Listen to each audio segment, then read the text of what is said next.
C'est la magie du football. Dans un match très équilibré, serré, où d'après les statistiques, on a 53% de possession, 4 frappes cadrées, elles en ont 2, on a 16 frappes au but, elles en ont 7.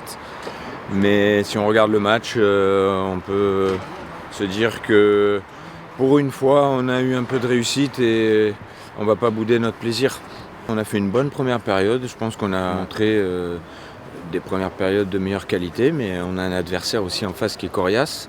Dans une phase où on avait le monopole du ballon, elles nous ont contré 2 fois, où Pauline fait sur le 1 contre 1 un arrêt magnifique, elle nous permet de rester dans le match. Et puis sur cette fin de mi-temps où on insiste, on essaye de rentrer dans la surface, on a vu quelques situations, même si on n'avait pas eu d'occasion vraiment franche. La joueuse percute le tibia de Kadi, penalty, Sakina le transforme. Bon, on mène à 0 à la mi-temps, on va dire. Le match nul aurait été peut-être plus mérité, mais comme je le dis, on est exigeant envers nous-mêmes et dans ce genre de confrontation, c'est parfois des petits détails et sur les petits détails, on va dire que ça a tourné en notre faveur. J'ai aimé l'état d'esprit du groupe. J'ai des joueuses qui sont vraiment solidaires les unes entre les autres. Elles ont montré beaucoup d'abnégation. On a fait beaucoup d'efforts au milieu, que ce soit Oriane, Grace et Sakina. Ça n'a pas toujours été des efforts comme on les aime avec le ballon et puis des enchaînements de grande qualité. Parce que sur la deuxième mi-temps, les Suédoises ont poussé, ont amené beaucoup d'impact athlétique. On voit qu'il y a quand même une grosse différence sur les profils. Mais au niveau du mental, on n'a pas lâché en tout cas.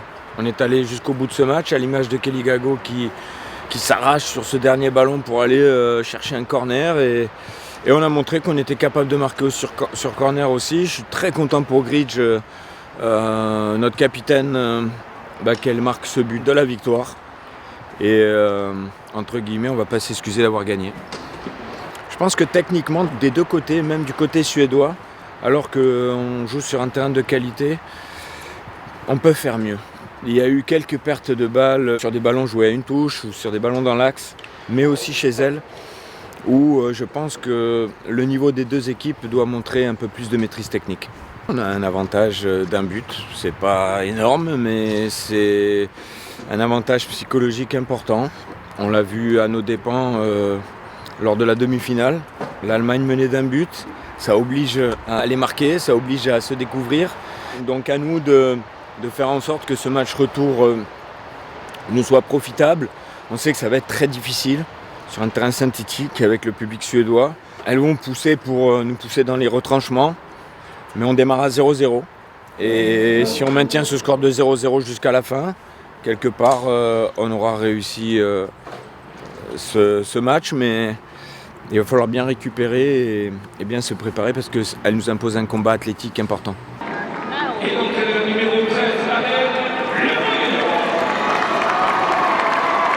On a vu d'ailleurs sur 2-3 actions qu'elle avait une carte à jouer dans la percussion balle au pied. C'est une joueuse qui a un gros volume de jeu et je suis content d'avoir pu lui offrir ces quelques minutes ici à Reims, dans un club où elle a joué.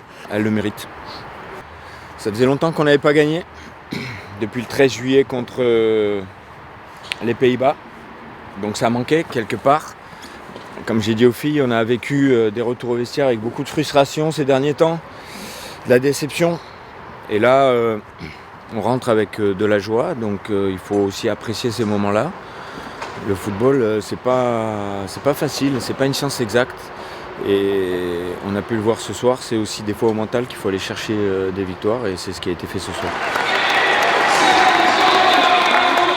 Une bonne journée de récupération, un travail avec les joueuses qui ont peu ou pas joué pour nous permettre de bien préparer ce match en Suède.